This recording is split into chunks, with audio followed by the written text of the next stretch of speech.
I want you to picture a very specific scenario for me, and I want you to place yourself right in the middle of it. So it's 5:30 in the morning on July 31st, 2022. Right, so it's early, really early. Exactly. The Right. sun hasn't even crested the horizon yet, so the world is still completely submerged in that heavy, damp pre-dawn darkness. Yeah. Oh, yeah, that weird twilight where nobody is awake. Yeah, exactly. Yeah. And you are standing at the edge of Platero Court. This is a dead-end street tucked away inside this totally nondescript, purely functional business park in Strongsville, Ohio. Just warehouse buildings and stuff. Yeah, exactly. It's the kind of place designed for like delivery trucks and 9-to-5 commuters. Hmm. So on a Sunday morning before 6:30 a.m., it is entirely desolate. There's no cross traffic. There are no pedestrians. The silence is just absolute. And, the architecture of a space like that is really important to keep in mind here, because we're talking about a narrow roadway lined with curbs feeding directly into these brick commercial manufacturing buildings. Right. It's essentially a closed loop. And a closed loop.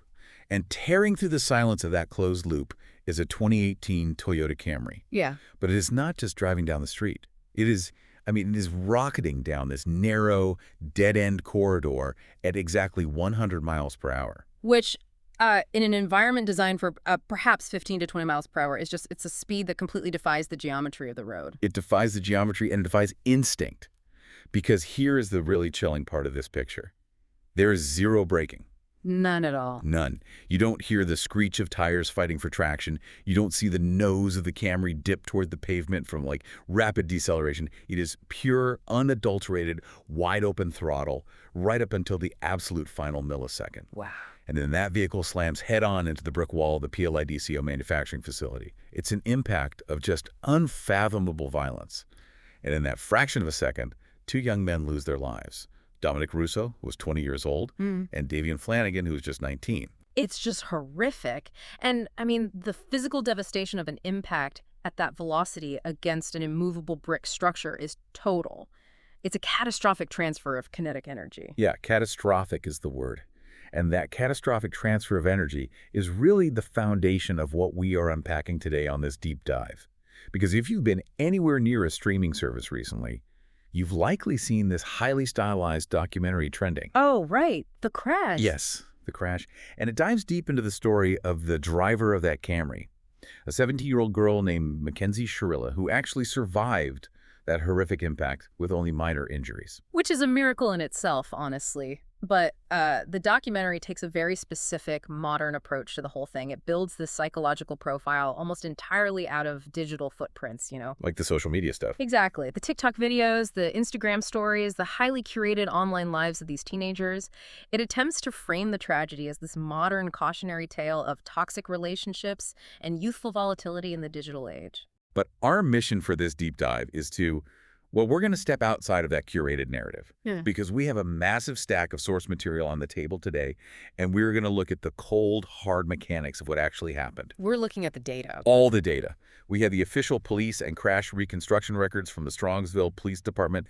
We have an unfathomable data dump of 93,000 text messages. Which is just a staggering amount of communication. It really is. Plus, we have the raw, unyielding telematics pulled directly from the vehicle's black box. And crucially, we have a breaking legal update, a ruling from the Ohio Supreme Court that came down just days ago on June 23, 2026. And that recent ruling, it completely recontextualizes the entire aftermath of this case. We are looking at this wild collision between human psychology, highly advanced machine data, and the rigid, absolute mechanics of the law. It is so intense. We are going to dismantle a carefully constructed public defense using undeniable forensic data.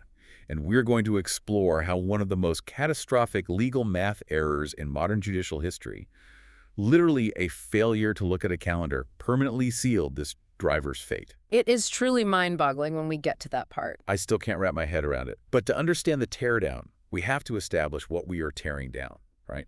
So after surviving a 100-mile-per-hour crash into a wall, Mackenzie Shirilla obviously needed to explain how that happened. So what was her primary defense? Well, the defense she and her family maintained from the very beginning was entirely medical. She claimed to have absolutely zero memory of the event. Just a total blank. Right. According to her narrative, she suffered a sudden, incapacitating medical blackout while driving.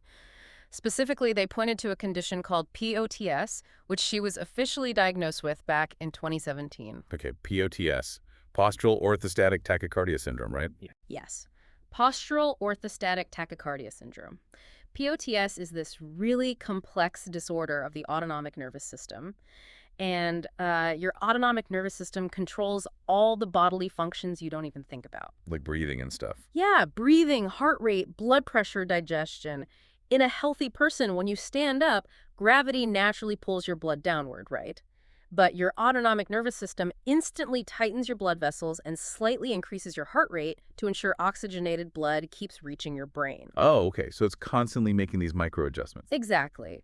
But with POTS, that system misfires. Misfires how? Well, it misfires significantly. The blood vessels don't constrict properly, so the blood pools in the lower extremities, your legs mostly. So to compensate for that sudden drop in blood pressure and the lack of blood returning to the heart, the body triggers a rapid, profound increase in heart rate. Ah, the tachycardia part. Yes, tachycardia. That just means a fast heart rate. Now, if the brain still isn't getting enough perfusion, enough oxygen, the body deploys its ultimate fail-safe. It basically shuts you down and causes you to pass out. Which is medically called syncope, right? Correct, syncope. The body forces you into a horizontal position, so gravity is no longer an obstacle, allowing that blood to finally flow back to the brain. Wow, okay. That's intense. It is. So her defense team leaned entirely on this documented 2017 diagnosis. They argued she experienced a sudden syncope event, her body went completely limp behind the wheel, and the ensuing high-speed crash was a tragic medical anomaly, not a criminal act. I look at that defense and immediately I see an incredible hurdle for a prosecutor. Because if someone genuinely suffers a sudden medical blackout, if their brain is essentially offline, how do you prove intent? That's the million-dollar question. I mean, you can't exactly put a witness on the stand who can peer back in time into her prefrontal cortex. It's a completely subjective internal medical experience. It's the ultimate locked room mystery, honestly. Except the locked room is the defendant's own consciousness. Disproving a subjective medical claim with only witness testimony is nearly impossible. Right. If she says, I was unconscious, a prosecutor can't just stand up and say, no, you weren't. They need external objective data that actively contradicts the internal subjective claim. And before the prosecution introduced that external data in court, the defense actually had a massive head start in the court of public opinion. Yeah. Which brings us back to the Netflix documentary, The Crash. Right, the documentary. It's a fascinating piece of media because it doesn't feel like typical trashy true crime. It feels like this really empathetic exploration of teenage tragedy. The filmmakers utilized a very modern storytelling grammar. By relying heavily on vertical video, social media posts, and text overlays, they place the viewer directly inside the digital ecosystem of these teenagers. It's very immersive. It really is. It frames the incident as the explosive climax of a chaotic dynamic rather than a calculated, premeditated act. But I think the undisputed crown jewel of that documentary is Mackenzie's first ever public interview from inside the prison. She sits down, she looks directly into the lens with this incredibly earnest, tearful expression, and she delivers a highly specific quote. Yes, I know exactly the one you mean. She says, "I'm not saying I'm innocent. I was a driver of a tragedy, but I'm not a murderer." A driver of a tragedy. That specific semantic choice warrants real analysis. Because if you think about the word tragedy, right? A tragedy, in the classical sense, is an event characterized by catastrophic misfortune, often caused by forces outside of one's control. Right, like an act of God. Exactly. An earthquake is a tragedy. A sudden fatal aneurysm is a tragedy. By positioning herself as the driver of a tragedy, she is actively removing her own human agency from the narrative. So she's essentially framing the car, and perhaps her own autonomic nervous system, as the active participants, while she was just the passive observer who happened to be stuck in the driver's seat. Precisely. It's a linguistic reinforcement of the medical blackout defense. She is presenting herself as a victim of her own biology. It's designed to invoke deep empathy, and frankly, it is a brilliant piece of messaging by her team. It really is. And if the documentary ended right there, fading to black on that tearful face, it might have cemented her as a tragic figure forever in the public eye. In fact, some of the AI-generated summaries of this case that you pull from online reviews, they actually stop right there. Really? They just buy into it. Totally. Yeah. They completely buy into the emotional climax. But they miss the most devastating piece of footage in the entire film, which happens during the credits. The rolling cameras moment. Yes, the hot mic moment. This is crucial. It is wild. So she delivers that powerful tear-stained quote, "I'm not a murderer." The director calls cut, or at least she thinks they do. She believes the performance is over. But the cameras keep recording. And the physiological and behavioral shift we see in that footage is just staggering. The moment the perceived audience is gone, the profound grief completely evaporates. It just vanishes. It's not a gradual calming down either. It is an instantaneous, hard pivot. She leans over to her defense attorney, her face completely neutral, and asks, "Did I sound crazy?" Yeah. And before he could even really answer her, she follows it up with, "I just want to make sure that I'm big on the no intent part." From a behavioral analysis perspective, that sequence is incredibly damaging. When a person is experiencing genuine visceral trauma, especially the trauma of accidentally causing the death of a partner due to a medical crisis, their immediate concern following an interview is rarely a clinical assessment of their legal messaging. Right. You don't ask for a critique on your emotional delivery if the emotion is real. Exactly. The pivot to analyzing how effectively she sold the concept of no intent exposes a hyper-awareness of her narrative control. It strongly suggests the tears were a strategic deployment rather than an authentic expression of grief. Wow. She wasn't seeking comfort, she was seeking confirmation that the audience bought the legal strategy. It completely shatters the emotional core of her defense. It reveals a highly calculated persona. But here's the thing. If I'm her defense attorney, I'm standing up in court and saying, "So what?" Yeah, that's a fair pushback. Right. Being manipulative after the fact, being cold, or being highly concerned with your own self-preservation doesn't make you a murderer. It doesn't prove that her autonomic nervous system didn't fail on that morning in July. I mean, a bad attitude doesn't invalidate a POTS diagnosis. No, it doesn't. And that is a very sound legal defense. A curated persona is not physical evidence of a crime. To secure a conviction, the prosecution couldn't just rely on proving she was a manipulative person. Right. They need more than just bad vibes. Much more. They had to provide physical proof that the syncope event never happened. They had to prove her brain was awake and functioning at the moment of impact. And since you obviously can't interrogate a human brain after the fact, they had to interrogate the car's brain. Which brings us to the second major section of our deep dive, the telematics, the black box. Yes, the event data recorder. So the term black box usually conjures images of those bright orange flight data recorders we see on the news after an aviation disaster. Right. But virtually every modern consumer vehicle is equipped with an equivalent system known as an event data recorder, or EDR. And the 2018 Toyota Camry, being a fairly modern car, has a highly sophisticated one. How exactly does an EDR function? Because it's not like recording video inside the cabin, right? No, it doesn't record audio or video of the occupants. The EDR is a module deeply integrated into the vehicle's central computer network. It's often housed under the center console or under the front seats to protect it during a massive impact. So it's physically shielded. Very heavily shielded. Its sole purpose is to continuously monitor the vehicle's dynamic state and the driver's physical inputs.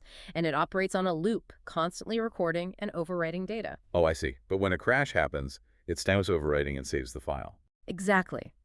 When the vehicle's sensors detect a sudden violent change in velocity, what we call a delta V event, like a crash or even a severe near miss, that triggers the airbags the EDR locks in that data. It freezes the frame. It freezes it. It captures a high-resolution snapshot of the physics of the machine in the 5 to 10 seconds immediately preceding, during, and after the event. It records vehicle speed, engine RPM, steering wheel angle, brake line pressure, and throttle position. It is the incorruptible physical memory of the event. It doesn't get confused, it doesn't panic, and it certainly doesn't craft a narrative for Netflix. It just prints the physics. Pure physics. So the defense claims Mackenzie suffered a POTS-induced syncope. Her body went completely limp, and the car somehow ended up doing 100 miles an hour. Let's look at what the EDR actually recorded, starting with the throttle position. This is where the medical defense really starts to fall apart. The data extracted from the Camry's EDR showed that in the final 5 seconds before the vehicle impacted the wall, the accelerator pedal was pushed to 100% capacity. 100%. It was pinned to the floorboard, and it remained there continuously right up until the point of impact. Let's break down the physical mechanics of that, because this isn't an old 1980s car with a physical steel cable running from the pedal to the engine block. No, definitely not. The 2018 Camry uses an electronic throttle control system, which is often called drive-by-wire. The accelerator pedal isn't connected to a cable. It's connected to an accelerator pedal position sensor, or APP. Okay, an APP. Right. This sensor contains dual potentiometers. As you press the pedal, it changes the electrical resistance, sending a precise voltage signal to the engine control module, telling it exactly how far the pedal is depressed. And crucially, that pedal has a heavy return spring built right into it, doesn't it? Yes, it does. It is engineered with significant resistance to ensure it springs back to zero the absolute moment you remove your foot. To push that pedal to 100%, you have to actively fight that spring tension. You have to exert sustained, deliberate downward force. Which directly contradicts the physiological reality of syncope.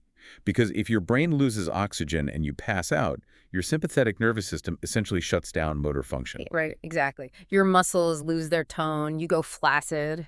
So a limp leg might rest against the pedal, maybe causing 10 or 20% throttle just from the dead weight of the limb. Sure, maybe a little bit of pressure. But a flaccid leg does not exert the maximum sustained muscular force required to drive a spring-loaded pedal through the floor mat and hold it there continuously as the vehicle accelerates to 100 miles an hour. Medical experts and crash reconstructionists align perfectly on this point. The physical evidence of the continuous 100% throttle output is fundamentally incompatible with an unconscious body. It just doesn't work. It requires an active, conscious engagement of the musculoskeletal system. So that's the throttle. But what about the brakes? Because if she was awake, maybe she panicked, maybe her foot slipped. What does the EDR say about the braking system? Well, the EDR logs definitively prove that the driver's foot never engaged the brake pedal. The manual braking input was recorded at 0% for the entire duration of the event. Okay, wait. This is where I know people get confused. And the documentary even shows the security camera footage that makes this really confusing. Oh, you mean the brake lights? Yes. When you watch the video of the Camry rocketing down Platero Court, just milliseconds before it hits the wall, you can clearly see the bright red brake lights illuminate. You can. It's very visible. So if the EDR says the manual braking input was 0, how are the brake lights turning on? Did the EDR malfunction? The EDR didn't malfunction at all. It recorded exactly what happened. The brake lights did illuminate, but the driver did not illuminate them. The car did. Oh, wow. Explain the technology behind that. How does the car brake itself? So the 2018 Camry is equipped with Toyota Safety Sense, which includes a pre-collision system, or PCS. This system uses a millimeter wave radar mounted behind the Toyota emblem on the front grille and a monocular camera mounted behind the rear view mirror. These sensors are constantly scanning the road ahead, calculating the distance and closing speed of objects. So the car is constantly doing math. Exactly. It's calculating what's called the time to collision, or TTC. When the computer determines that the TTC has reached a critical threshold, meaning an impact with that brick wall is imminent and unavoidable, and it simultaneously detects that the driver is taking zero evasive action, it overrides the human. It just takes over. Yes.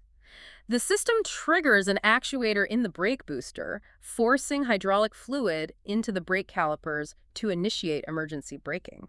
So the computer completely bypassed the pedal entirely. It did. The EDR logs are incredibly granular here. Yeah. They record the state of the physical brake pedal position sensor, which read 0%, meaning Mackenzie's foot never touched it. Right.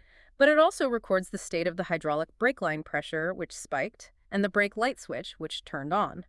The data proves conclusively that the automated safety system realized it was about to hit a wall and desperately tried to stop, while the driver made absolutely no effort to do so. That is, the car was trying to save their lives, and she was actively overriding it with the throttle.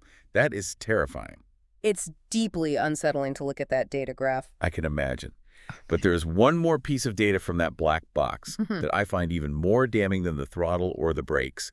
The steering data. Oh, yes, the steering wheel angle sensor.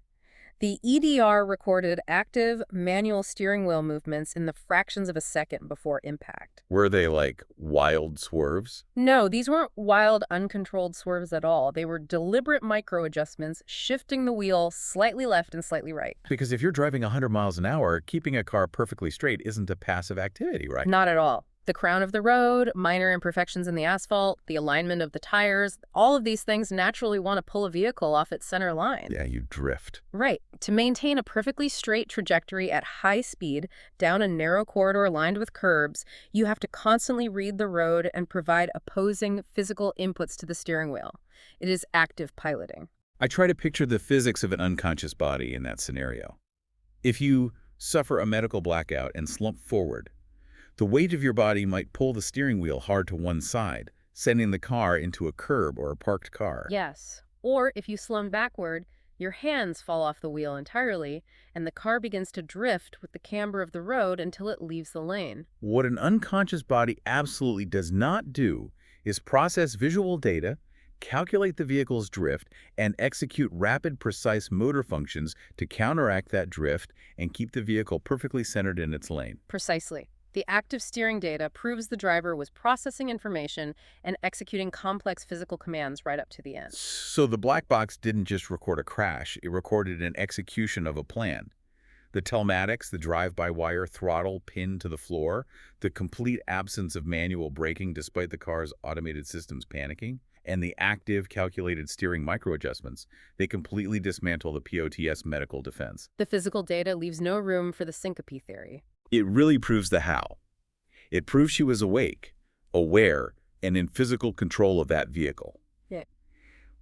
But playing devil's advocate here, proving someone was awake doesn't automatically prove murder. No, it absolutely doesn't. Proving she was awake only eliminates the medical defense. A sharp defense attorney could easily pivot. Right. They could argue, okay, she was awake, but maybe she panicked. Maybe her foot got stuck under the mat. Maybe she suffered a psychological break, not a medical one. Exactly. To secure a murder conviction, the state has to prove the why. They have to prove motive. They have to prove she wanted to drive that car into that wall with Dominic Russo inside it. And they didn't find that motive in the vehicle's engine control module. They found it in her phone. Which brings us to the human data and the staggering scale of the digital forensics in this case. This part is just massive. The Strongsville Police Department pulled a data dump of 93,000 text messages between Mackenzie and Dominic. 93,000. Which is an almost incomprehensible volume of communication. How do you even go through that? To process that, investigators use specialized extraction software like Celebrate. It pulls the raw data directly from the device's memory, bypassing a lot of the user interface, and then they have to comb through it using keyword searches, timeline mapping, and sentiment analysis software. So it's basically a real-time, time-stamped blueprint of their entire psychological dynamic. That's exactly what it is. And when you read through the logs, it entirely validates the documentary's assertion that this was a toxic, volatile relationship. But investigators aren't looking for teen angst, right? They're looking for intent. Right. And they found a rapidly escalating, terrifying pattern of behavior that culminated in the weeks just before the crash. Let's still look at that timeline. What did the Celebrate data actually reveal? The timeline is critical here. The data reveals a very clear trajectory. A key date to examine is July 2, 2022. Okay, so this is approximately 1 month before the fatal collision on Platero Court. Yes. The text logs from this specific day capture a massive power struggle. Dominic is actively attempting to establish boundaries and sever the relationship entirely. And he puts his reasoning in writing. He texts her, "We should just break up." Especially with the threats. That phrase right there, especially with the threats, is a massive red flag for investigators. I can imagine. It moves the dynamic from simply toxic to potentially dangerous. It establishes a documented chronological history of Mackenzie utilizing threats as a mechanism of control and coercion. It wasn't just a sudden, out-of-the-blue escalation. It was a sustained pattern that made Dominic feel trapped. So we've documented threats in early July. Then we move into mid-July, roughly 2 weeks before the crash. And this is where the vague threats morph into a highly specific physical reality. Yes. During this mid-July window, the forensic timeline places Mackenzie and Dominic together inside a vehicle. Mackenzie is behind the wheel. An intense, severe argument breaks out. And the prosecution was actually able to construct an airtight evidentiary triangle to prove exactly what happened during that drive. They were. It was a very strong piece of police work. I want to break down this evidentiary triangle, because this is where the concept of intent is locked in for the prosecution. What forms the first point of this triangle? The first point is the threat itself. During this argument in the car, Mackenzie explicitly threatens to intentionally crash the vehicle with Dominic trapped inside it. She verbalizes the exact method of lethal force that she would deploy 2 weeks later. But again, I'm playing defense attorney here. I argue that teenagers say horrific things to each other in the heat of an argument all the time. You know, I'm going to kill you or I'm going to drive this car off a bridge are often just hyperbolic expressions of anger, not genuine statements of intent. Right, people say things they don't mean when they're mad. Exactly. So how does the prosecution prove it wasn't just hyperbole? Well, that requires the second point of the triangle, independent corroboration. Dominic actually happened to be on a phone call with his mother during a portion of this argument. Oh, wow. So the line was open. The call was active. His mother, acting as an independent ear witness, clearly overheard Mackenzie making this specific violent threat to crash the car. So it's no longer just a he said, she said scenario found in a text log. Sure. You have an adult, independent witness corroborating the exact nature of the threat in real time. Exactly. And the third point of the triangle anchors the emotional reality of the threat. Immediately after this altercation in the vehicle, Dominic sends a text message to a friend. And he isn't just complaining about a chaotic relationship, is he? No, not at all. He states unequivocally that Mackenzie genuinely attempted to crash the car. The tone of the message is rooted in profound fear. He believed his life was in imminent danger right then and there. Wow. So you take that specific text message, a victim expressing real-time fear for his life from a vehicular attack. Yeah? You combine it with the mother overhearing the threat, and you combine it with the July 2nd text where he explicitly begs to break up because of the threats. It's undeniable. You have a meticulously documented psychological escalation. And when you overlay that psychological timeline onto the physical timeline, when you take the explicit threat to crash a car with him inside and overlay it onto the 100% drive-by-wire throttle, the 0% brake pressure, and the active steering inputs on Platero Court, the narrative is complete. Yeah, it all clicks together. It is no longer an abstract medical anomaly. It is the execution of a documented plan. The black box provided the how, and the 93,000 text messages provided the why. And that is exactly how the trial court interpreted the data. Though it's worth noting for you listeners that this case did not actually go before a jury. It was a bench trial. Yes, a bench trial. In a bench trial, the defendant formally waives their constitutional right to a trial by a jury of their peers. So no 12 angry men. Right, no jury at all. Instead, the judge alone acts as the finder of fact. The judge hears the evidence, determines credibility, applies the law, and renders a verdict. Why would a defense team choose that? Wouldn't you want 12 people who might be swayed by the medical defense or that emotional documentary narrative we talked about earlier? It's a calculated risk.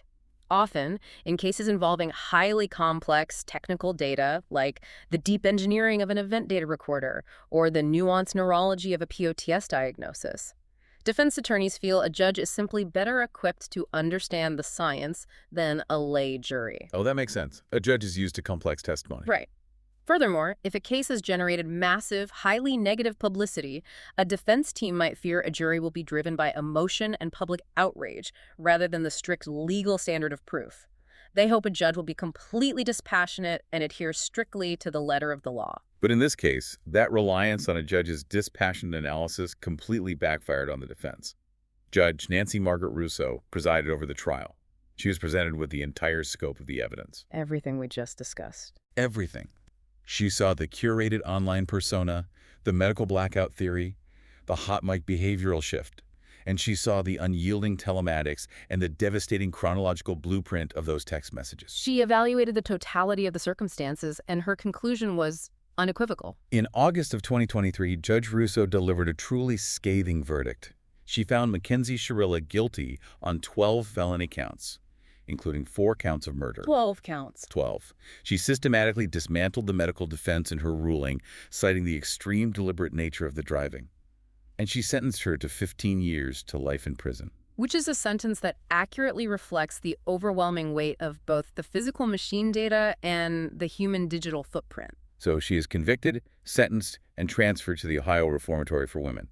Now, in most true crime narratives, this is where the credits roll, right? The data won, the truth came out, justice was served. Right, case closed. But the American judicial system is built on layers of review.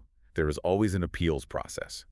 And despite this absolute mountain of forensic evidence, the defense team launched one final, desperate legal maneuver. They didn't give up? No. They filed for a post-conviction appeal, hoping to relitigate the medical blackout defense and secure a new trial entirely. And this brings us to the final and perhaps most mind-boggling chapter of this entire story. It is wild. because their final attempt at freedom wasn't defeated by a new expert witness or a newly discovered text message. It was defeated by a catastrophic failure of basic arithmetic. Yeah. This is the breaking news from this very week. On June 23, 2026, the Supreme Court of Ohio issued a ruling that permanently slammed the door on Mackenzie's final hope for an appeal. And the reasoning behind this ruling is going to be taught in law school procedure classes for the next 50 years. It's that significant. We need a deep dive into the legal mechanics of this. Yeah. The 24-hour loophole and the leap year lapse. So, to fully grasp the magnitude of what happened here, we have to understand the philosophy of appellate law. The justice system requires what is known as finality. Finality, meaning a case has to end eventually, right? Precisely. If convicted individuals could infinitely file appeals, re-arguing the exact same points year after year, the judicial system would collapse under the weight of its own backlog. Nothing would ever get done. Exactly. Victims' families would never have closure, and the concept of a finalized sentence would be meaningless.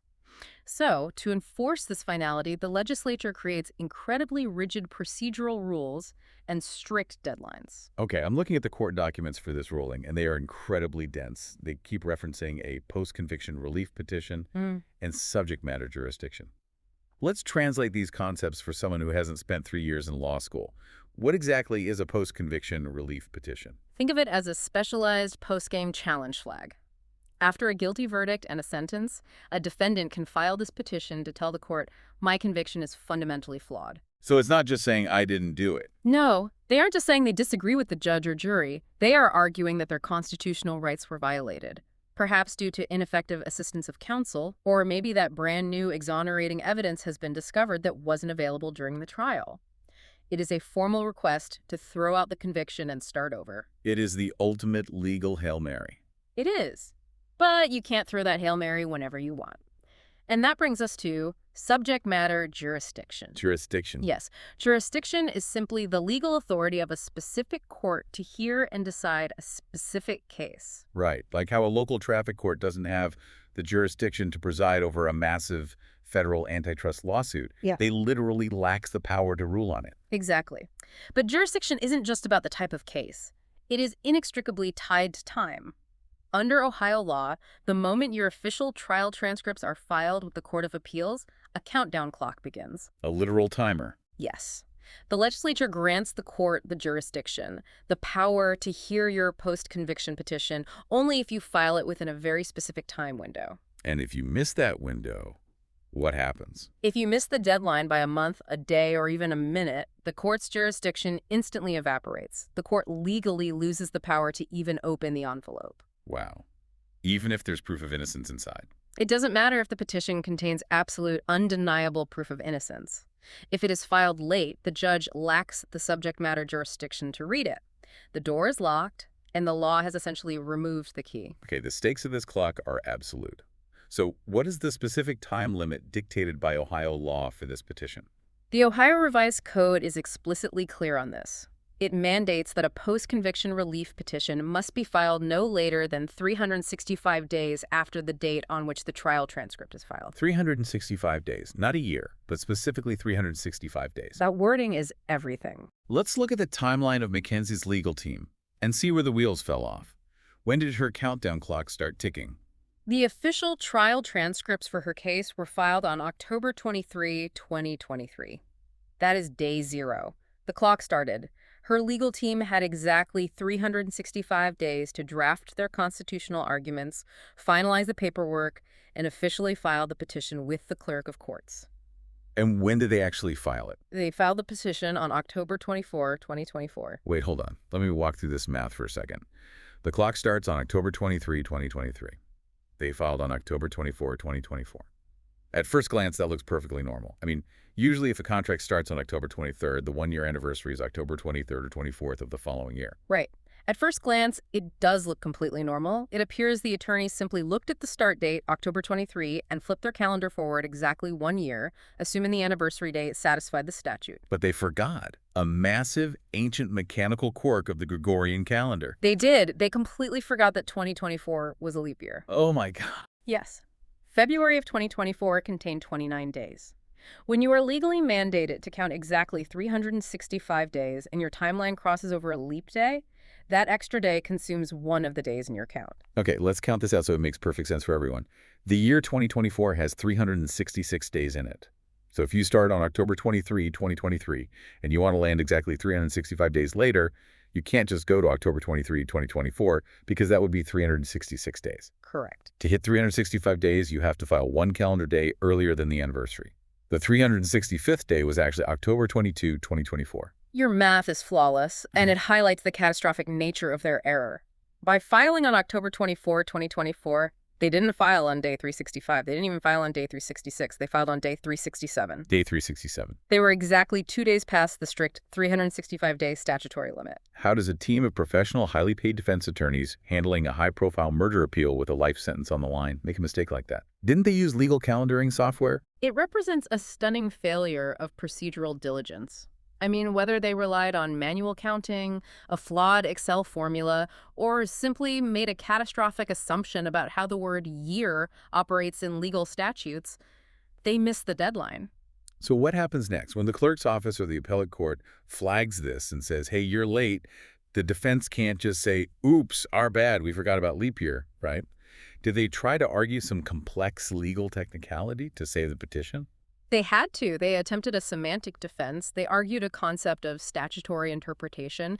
They essentially asked the court to interpret the phrase 365 days, not as a literal count of days, but as a colloquial equivalent for one calendar year. Okay, so 365 days just means a year in normal human speak. Right. They argued that common sense dictates a year is a year, regardless of whether February has 28 or 29 days, and that the spirit of the law was just to grant a one-year window. They asked the court to prioritize the spirit of the law over the strict letter of the law.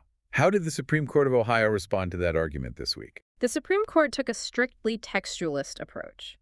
They flatly and unequivocally rejected the defense's argument. In their ruling, they noted that the Ohio legislature knows exactly how to write the words 1 year when they want a deadline to function as a calendar anniversary. Oh, wow. But in this specific statute, the legislature deliberately chose a specific numerical count. 365 days. So the court is saying, we don't care about leap years. We care about the number 365. Exactly. The court stated that they simply do not have the authority to rewrite the statute to say 366 days just because it happens to be a leap year. The law demands a rigid count, and the attorneys are expected to possess the basic competency to count those days accurately. It is stunning. It is a level of procedural rigidity that feels almost alien when you're dealing with human lives. So what is the ultimate final impact of this June 23rd ruling on the outcome of the case? The impact is total finality. Because of that leap year mathematical oversight, the lower courts ruled, and the Supreme Court affirmed that the judiciary possesses zero subject matter jurisdiction. The door is locked. The door is locked, welded shut, and the building has been condemned. The courts cannot legally open the petition to examine the merits of the medical blackout defense. They cannot consider any arguments about flawed trial procedures or constitutional violations. Everything they worked on is just gone. The entire substance of the appeal, years of work, potential expert testimony, deep legal arguments, is rendered legally invisible because the paperwork arrived on day 367 instead of day 365. I want to take a moment to really emphasize the sheer gravity and irony of this for you, the listener. Think about the incredible resources deployed in this case. Think about the high-tech crash reconstructionists analyzing the millimeter wave radar of the Toyota Safety Sense system. The data analysis alone was incredible. Think about the automotive engineers extracting drive-by-wire throttle data from an encrypted event data recorder. Think about the medical experts debating the autonomic nervous system and the physiological realities of postural orthostatic tachycardia syndrome. And the digital forensics. Yes.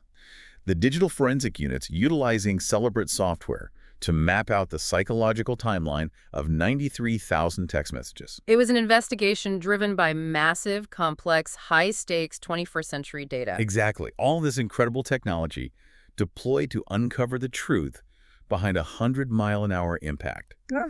And yet, Mackenzie Shirilla's final absolute fate, her life in prison, was not ultimately sealed by the black box or the texts. It was sealed because a team of lawyers forgot how the Gregorian calendar works. It is a stark, almost brutal reminder of how the justice system actually operates. It is an institution designed to seek truth through evidence, yes, but it is simultaneously a rigid, unforgiving bureaucracy governed by procedural rules. Right. And when those rules are violated, even through an entirely innocent mathematical error, the system prioritizes its own procedural integrity over hearing the argument. Which perfectly encapsulates the incredible ironies we've uncovered in this deep dive. When you look at how this story was processed, the reality changes depending entirely on the lens you look through. It really does. When the producers at Netflix and the various artificial intelligence models summarizing the web looked at this case, they applied a narrative lens. They saw a tragic mystery. A story. Right. They saw a highly curated online persona, and they built a story about youthful mistakes, toxic romance, and sudden medical anomalies. They saw the, quote, driver of a tragedy. But the Strongsville Police Department didn't look through a narrative lens. They looked through a forensic lens. They looked at the telematics. They saw the dual potentiometers of an accelerator pedal held at 100%. They saw the data. They saw a pre-collision system desperately trying to engage the brakes while the driver completely ignored them. They saw active steering inputs perfectly centering a speeding car. They saw undeniable intent encoded in the physics of the machine. And Judge Nancy Margaret Russo looked through an evidentiary lens. She saw the 93,000 text messages. She saw the evidentiary triangle of the threat, the ear witness, and the victim's fear. She saw a chronological runway of psychological escalation leading directly into that brick wall. But in the very end, the highest court in the state, the Ohio Supreme Court, they didn't look at the text messages, they didn't look at the black box, and they certainly didn't watch the Netflix documentary. They looked through a purely procedural lens, they looked at a calendar, and they saw day 367. And because they saw day 367, the final reality of this case is now set in stone. Mackenzie Shirilla remains locked behind bars at the Ohio Reformatory for Women. That's it. That's it. The sentence of 15 years to life stands exactly as it was handed down by the trial judge.